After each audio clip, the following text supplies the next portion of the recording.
오늘 함께 볼 말씀은 사사기 19장 22절에서 30절까지의 말씀입니다. 사사기 19장 22절에서 30절까지의 말씀을 제가 봉독하겠습니다. 그들이 마음을 즐겁게 할 때에 그 성읍의 불량배들이 그 집을 애워싸고 문을 두들기며 집주인 노인에게 말하여 이르되 내 집에 들어온 사람을 끌어내라.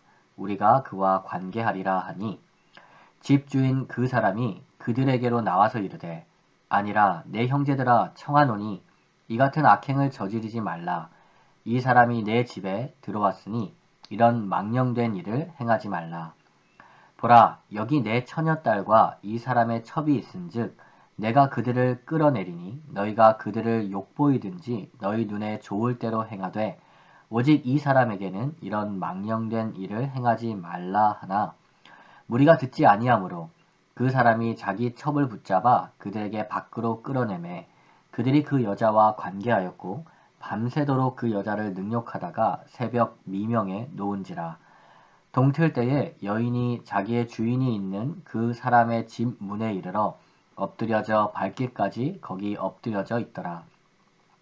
그의 주인이 일찍이 일어나 집 문을 열고 떠나고자 하더니 그 여인이 집 문에 엎드려져 있고 그의 두 손이 문 지방에 있는 것을 보고 그에게 이르되 일어나라 우리가 떠나가자 하나 아무 대답이 없는지라. 이에 그의 시체를 나귀에 싣고 행하여 자기 곳에 돌아가서 그 집에 이르러서는 칼을 가지고 자기 첩의 시체를 거두어 그 마디를 찍어 12덩이에 나누고 그것을 이스라엘 사방에 두루 보내매 그것을 보는 자가 다 이르되 이스라엘 자손이 애굽 땅에서 올라온 날부터 오늘까지 이런 일은 일어나지도 아니하였고 보지도 못하였도다. 이 일을 생각하고 상의한 후에 말하자 하니라. 아멘. 오늘 본문은 사사시대의 경악스러운 단면을 보여주는 말씀입니다. 오늘 본문은 크게 세 부분으로 나누어 살펴볼 수 있는데요. 그리고 이 내용이 진행되면 진행될수록 경악에 경악을 더해가는 내용들로 이루어져 있습니다. 먼저 첫 번째는 22절에서 24절까지의 말씀으로 기브아 불량배들의 망령된 요구와 집주인의 황당한 대답에 관련된 내용입니다. 22절을 살펴보면 기브아의 불량배들은 레위인을 맞아준 노인의 집을 애워싸고 소란을 일으킵니다. 그리고 그 이유는 22절에 그와 관계하리라 라는 말에서 알 수 있는 것처럼 그 집에 들어간 레위인과 동성애를 해야 하겠다는 것입니다. 왜냐하면 관계하리라 라는 말은 성관계를 완곡하게 이야기하는 단어이기 때문이죠. 그런데 더 놀라운 건 주인의 대답입니다. 주인이 무엇이라고 이야기합니까?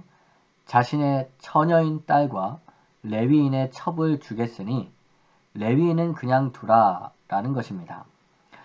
이 레위인을 공경에서 구하기 위해서 더 연약하고 더 보호해 주어야 하는 여인들을 희생시키겠다라는 대답이죠. 어찌 보면 이러한 대답은 기브아의 불량배들과 다를 바가 없습니다. 불량배들이 자기들의 힘을 앞세워 약한 레위인에게 몹쓸 짓을 하려고 한 것처럼 이 집의 주인도 자신의 더 높은 지위를 가지고 연약한 여인들에게 희생을 강요하는 것이기 때문이죠. 그런데 이 일이 이후에 어떻게 이어집니까? 두 번째 부분은 25절에서 28절입니다. 이 부분을 살펴보면 불량배들이 주인의 제안을 받아들이지 않습니다. 그리고 계속해서 행패를 부리죠. 그러자 이번에는 레위인이 나섭니다. 레위인이 자신의 첩을 붙잡아 밖으로 끌어내버리죠. 마치 맹수에게 고기를 던져주듯 자기의 첩을 불량배들에게 끌어다가 내어준 것입니다. 그러자 불량배들은 그 여인을 밤새도록 능욕했고 새벽이 되어서야 놓아주었습니다. 그 여인은 망신창이가 된 몸으로 겨우겨우 집으로 돌아왔지만 집의 문은 굳게 잠겨 있었죠. 아무도 그 여인을 받아주지 않았습니다. 여인은 그렇게 거기에 죽은 듯이 쓰러져 버리죠. 그런데 놀라운 것은 이 레위인입니다. 이 레위인은 말씀을 읽어보면 일찍이 일어나 집 문을 열고 떠나고자 했습니다. 이 말이 의미하는 것이 무엇이겠습니까? 레위인은 이 여인을 내어주고는 편히 잠을 잤다는 것입니다. 아마 레위인이 이 여인을 불쌍히 여겨서 밤새 기다렸다면 새벽에 이 여인이 집으로 돌아왔을 때 아마 이 레위인은 문을 열고 그 여인을 받아주었을 것입니다. 하지만 레위인은 편히 잠들었죠. 아니, 잠을 자야 했습니다. 왜냐하면 오늘 본문에 기록된 대로 일찍이 일어나서 불량배들이 있는 이곳에서 혼자라도 도망쳐야 했기 때문이죠. 그런데 더 놀라운 건 문 앞에 엎드려져 있는 여인을 본 레위인의 반응입니다. 그는 밤새도록 험한 일을 당한, 그래서 겉으로 보기에도 매우 안쓰러웠을 그 여인에 대한 동정심을 전혀 보이지 않습니다. 그저 일어나라, 우리가 떠나가자 라고 하며 그곳에서 떠나기를 재촉할 뿐이죠. 그리고는 아무런 반응이 없자 어떻게 합니까? 마치 물건을 싣듯이 그 여인을 나귀에 싣고 떠나버립니다. 이제 오늘 본문의 마지막 세 번째 부분입니다. 29절에서 30절 말씀이죠. 여기에서도 도저히 상상할 수 없는 일이 일어납니다. 자신의 집에 도착한 레위인이 무슨 일을 합니까? 칼로 그 여인의 시신을 12토막으로 자릅니다. 그리고 그 토막을 이스라엘 사방에, 다시 말해 이스라엘 12지파에게 보내는 것이죠. 물론 이 일은 이스라엘 사회에 어떤 경각심을 주기 위한 것이라고 생각할 수도 있습니다. 이스라엘 사회 가운데 이렇게 험악한 일이 일어났다라는 것을 알리기 위한 것이라고 볼 수도 있죠. 하지만 자신의 첩이었던 여인을 죽음으로 내몰고 그 여인의 시신을 12토막으로 훼손하여서 흩어버린다는 것은 인간에 대한 존중이 전혀 없는 행동이라고 할 수 있습니다. 오히려 이러한 레위인의 행동은 자신의 분노를 표출하기 위한 경악스러운 행동이라고 보일 뿐이죠. 이렇게 오늘 본문은 이스라엘 사회의 경악스러운 모습들을 차례차례 보여줍니다. 기브야의 불량배들은 자신들의 힘을 가지고 자신의 이기적이고 왜곡된 성욕을 채우는 사람들이었고, 집주인은 레위인의 안전을 위해 힘없는 연약한 여인들을 위험으로 내모는 사람이었습니다. 그리고 레위인은 자신의 안전을 위해 자신이 사랑한다고 했던 여인마저 쉽게 버려버리고 그 여인의 시신조차 자신의 분노의 표현을 위해 사용해버리는 아주 이기적인 사람이죠. 오늘 본문은 이렇게 이스라엘 사회가 가진 욕망중심적이며 이기적인 모습을 경악스러운 사건의 연속을 통해서 보여주는 것입니다. 그렇다면 이러한 이스라엘 사회는 어떻게 될까요? 우리는 이 이야기를 읽다 보면 이와 비슷한 이야기를 떠올리게 됩니다. 바로 창세기에 기록된 소돔과 고모라의 사건이죠. 그리고 그 사건은 하나님의 심판으로 끝이 나게 됩니다.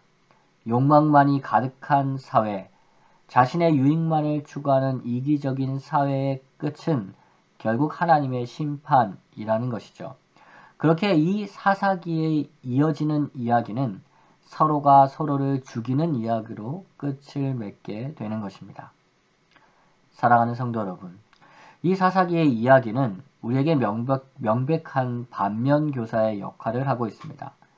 우리가 결코 따라가서는 안 되는 삶이 무엇인가에 대해서 이야기를 하는 것이죠. 오늘 하루 우리의 삶이 우리의 욕망이나 우리의 이기심만을 따라가는 삶이 아니라 오히려 연약한 사람을 돌보고 주변 사람들을 섬기는 삶이 되기를 소망합니다. 그래서 하나님의 진노와 심판이 아니라 하나님의 은혜와 긍휼을 이 세상에 보여주는 그런 삶을 살아가는 우리 사랑하는 성도님들 되시기를 주님의 이름으로 축복합니다. 아멘. 기도하겠습니다. 사랑과 은혜가 풍성하신 하나님, 하나님께서는 이 세상에 은혜와 자비를 내려주시고자 하지만 이 세상은 자신의 욕망을 따라가고 이기적인 모습으로 하나님의 심판을 향해 달려가고 있음을 깨닫게 하시니 감사합니다. 오늘 사사기의 말씀에서는 하나님의 택함을 받은 이스라엘조차도 이러한 세상의 모습을 따라가므로 마치 소돔과 고모라와 같이 하나님의 심판으로 들어가는 모습을 봅니다. 하나님, 우리의 마음을 돌아보게 하셔서 이 세상을 따라가는 삶을 살지 않게 하옵소서. 우리의 욕망과 우리의 이기적인 마음을 따라 살지 않게 하시고 하나님의 선하신 뜻이 무엇인지 분별하며 주변의 연약한 사람들을 돕고 섬기는 삶을 살게 하옵소서. 그래서 하나님의 심판이 아니라 하나님의 은혜를 이 세상에 드러내는 삶을 살게 하옵소서. 코로나로 말미암아 더욱 팍팍해져 가고 이기적이 되어가는 상황 가운데 우리의 마음을 주장하여 주옵소서. 그래서 하나님의 은혜와 자비를 드러내게 하옵소서. 우리 성도들을 코로나 변이 바이러스로부터 지켜주시고 주변을 돕고 섬길 수 있는 은혜를 주옵소서. 육신이 연약한 성도들을 위해 기도합니다. 적절한 치료가 제때에 이루어지게 하셔서 그 몸의 악한 세포들이 다 사라지고 그 몸에 깨어진 부분들이 회복되게 하옵소서. 하나님의 생명의 능력이 오늘도 우리 성도들의 인생 가운데 함께 하시기를 간절히 바라며 기도합니다. 이 모든 말씀 예수님의 이름으로 기도합니다. 아멘. 주기도문으로 새벽 기도회를 마치겠습니다. 하늘에 계신 우리 아버지여, 이름이 거룩히 여김을 받으시오며 나라가 임하옵시며 뜻이 하늘에서 이룬 것 같이 땅에서도 이루어지이다. 오늘날 우리에게 일용할 양식을 주옵시고 우리가 우리에게 죄지은 자를 사하여 준 것 같이 우리의 죄를 사하여 주옵시고 우리를 시험에 들게 하지 마옵시고 다만 악에서 구하옵소서. 대개 나라와 권세와 영광이 아버지께 영원히 있사옵나이다. 아멘.